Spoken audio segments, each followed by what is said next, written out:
Hey there, how's it going, everybody? So anyway, about 5 years ago, I came out with a video called I Once Was Lost, part one.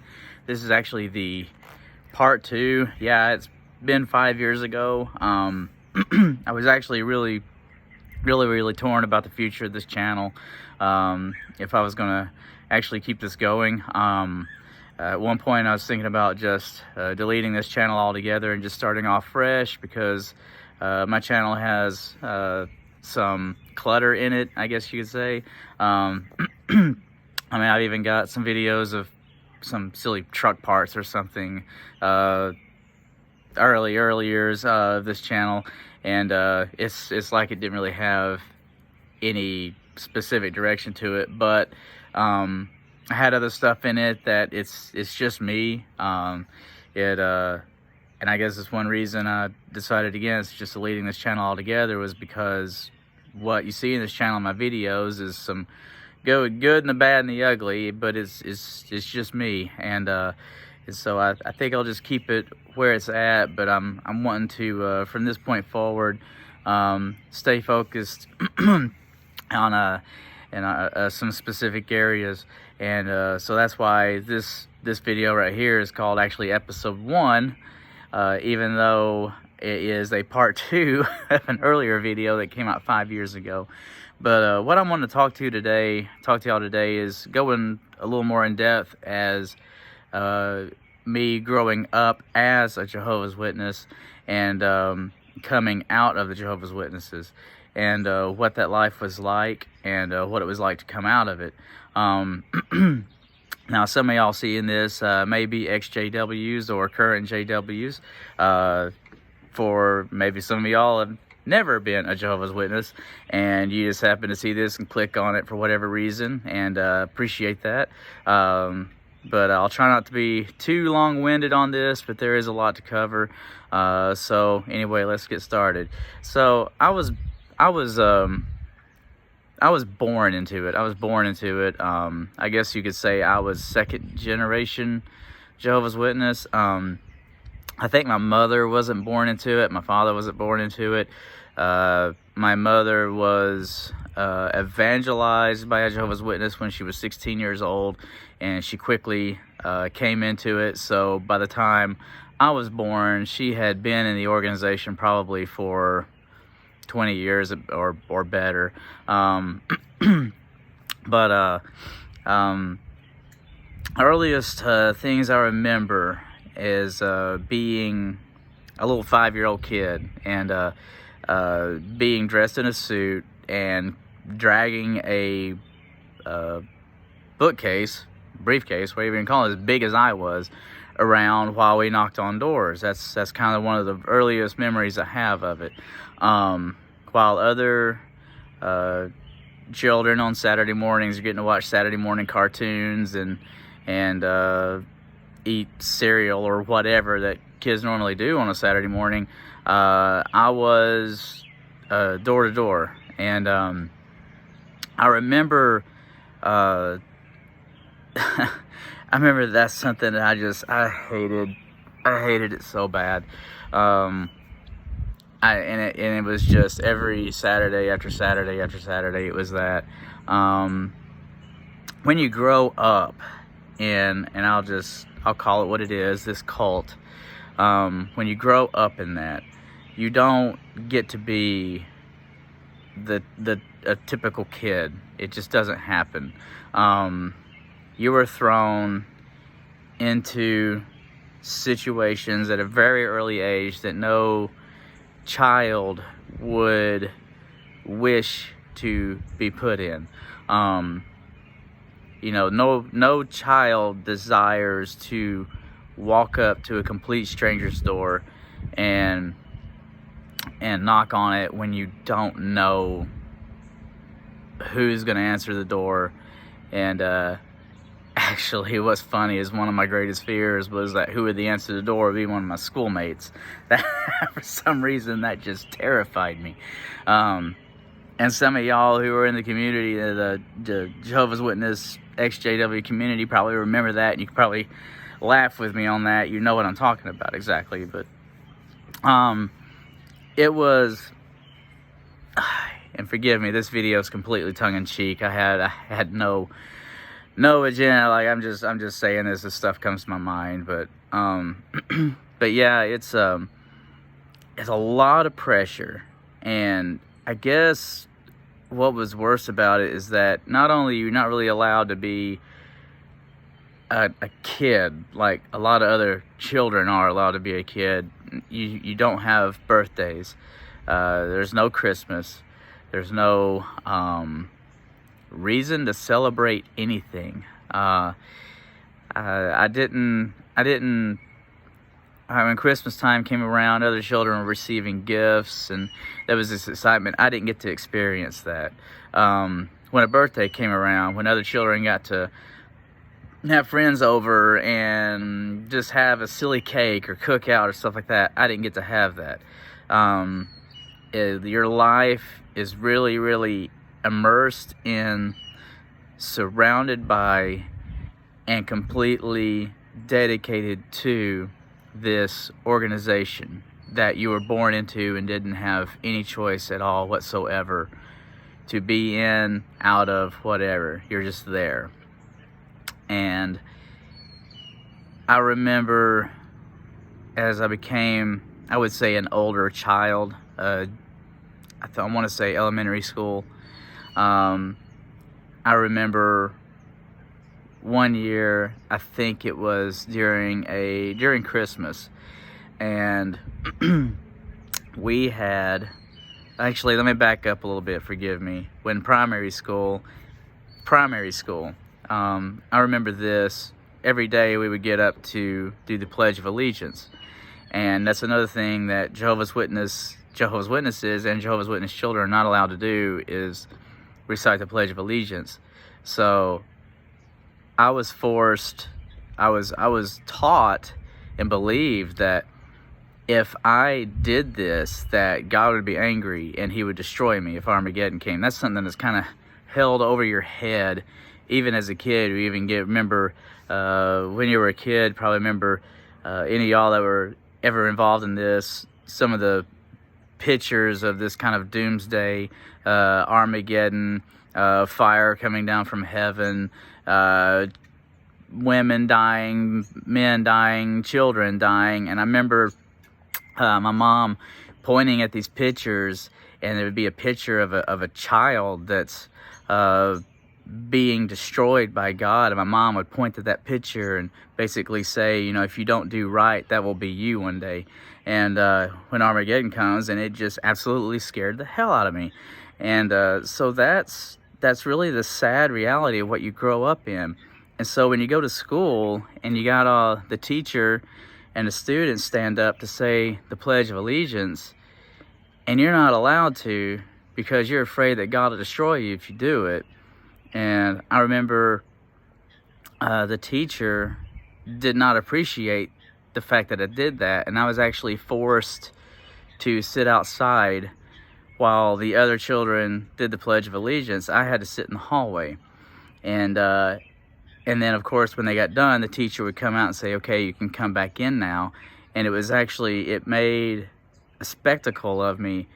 I mean, if you can imagine being, you know, I don't know, 9, 10 years old, little child, and you're put under this pressure, not only to perform and to do the right things, but make sure you don't do the wrong things, even though it puts you in this really, really, and I'm not saying there's anything wrong with standing up for what's right and what's wrong and not doing certain things and doing certain things, but for something like this, and especially when you are, you know, just a child and you're not given any options, and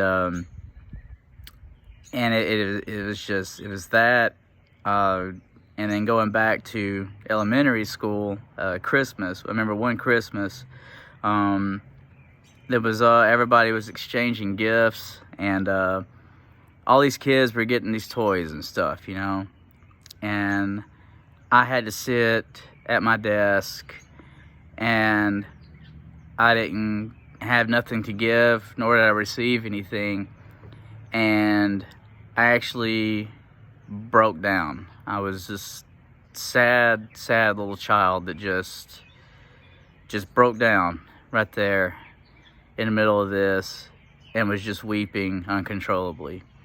And I don't remember my teacher's name from back then, but she actually felt bad enough for me that she actually went and got, I remember it was a Transformer toy or something like that. She actually went and got one of those. She didn't wrap it, but she showed up to school the next day, and when I was in her class, she came up to me and she gave me that little Transformer toy, and I will never ever forget that act of kindness. I don't remember who she was, but that was probably one of the most treasured little toy possessions that I ever had when I was a kid, because you just didn't get to experience stuff like that as a kid. So we're going to fast forward to high school. High school is still the same thing. Now I'm starting to become a young teen, still immersed into this performance cult, forced to get up in the morning, forced to go door to door, and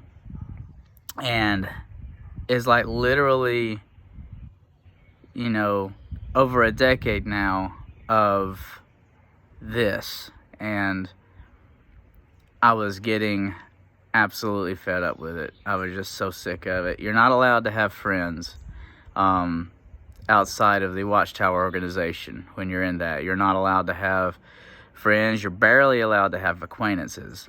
You were taught that anybody outside of this cult are all going to be destroyed at Armageddon, and so the only talking that you are to do with them basically is to try to coerce them into joining this cult. I mean, that's what the the intention of the door-to-door work is anyway.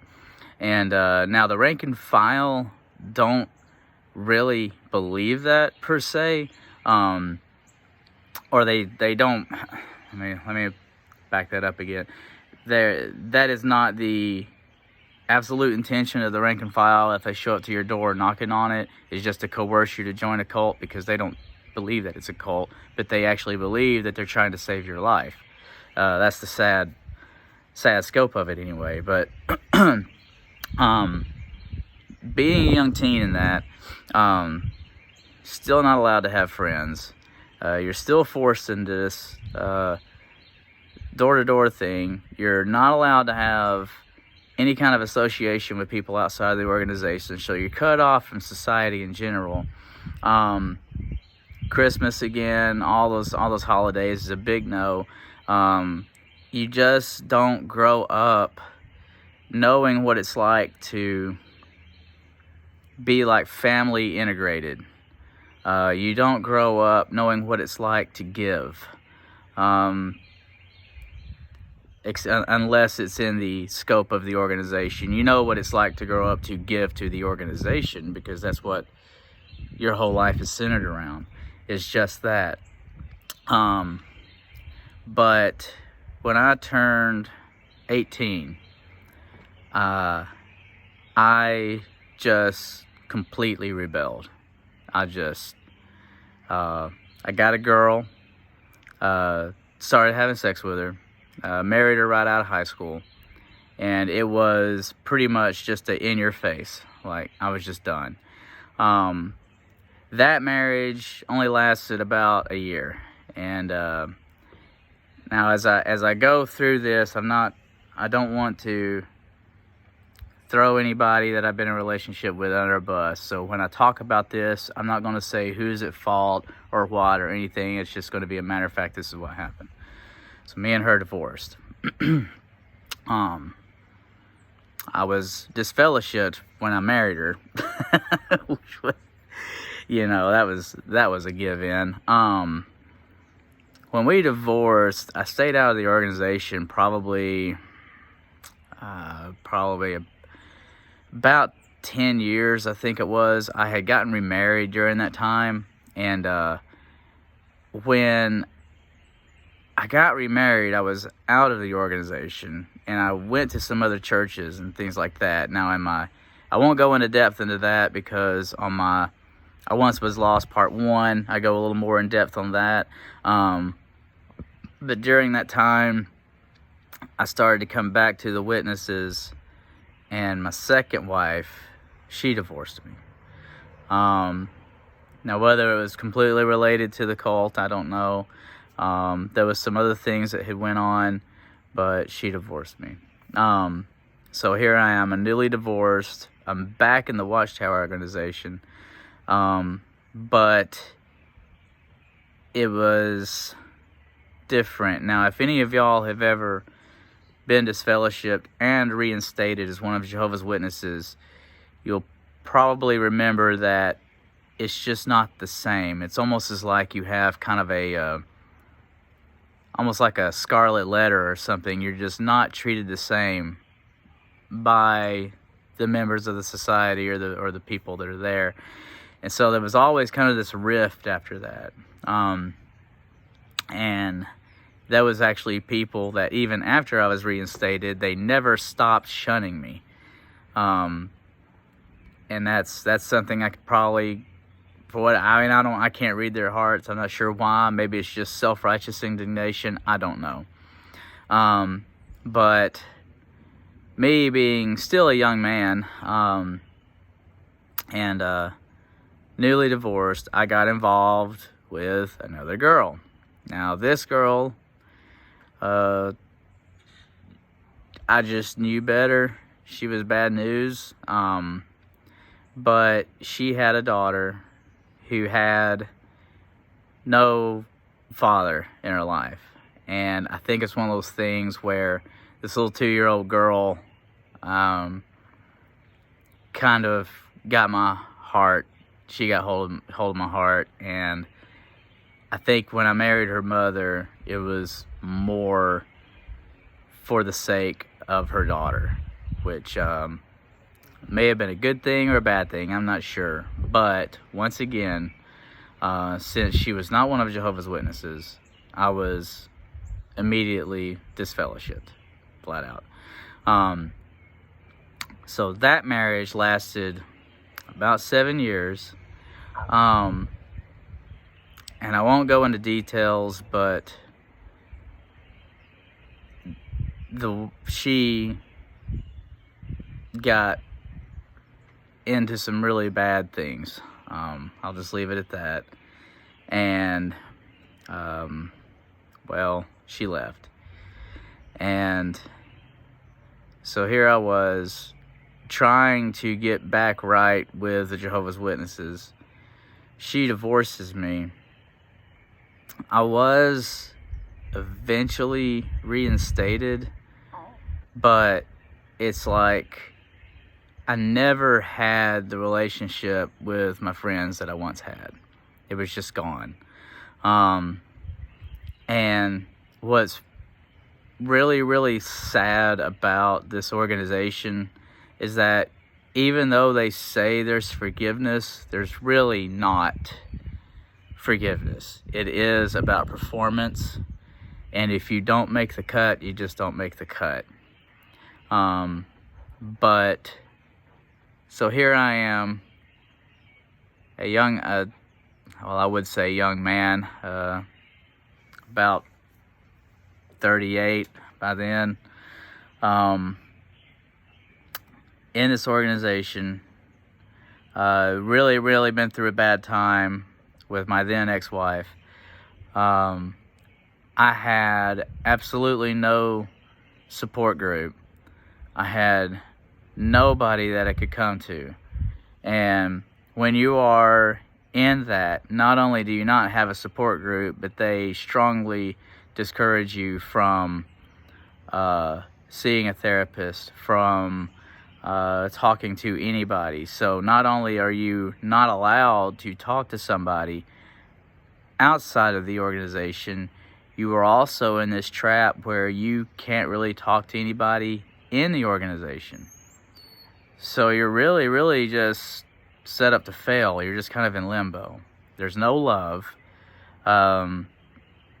you're just there. And it was almost like at 38 years old, I was once again this 9 or 10-year-old sad little boy. I just had nobody.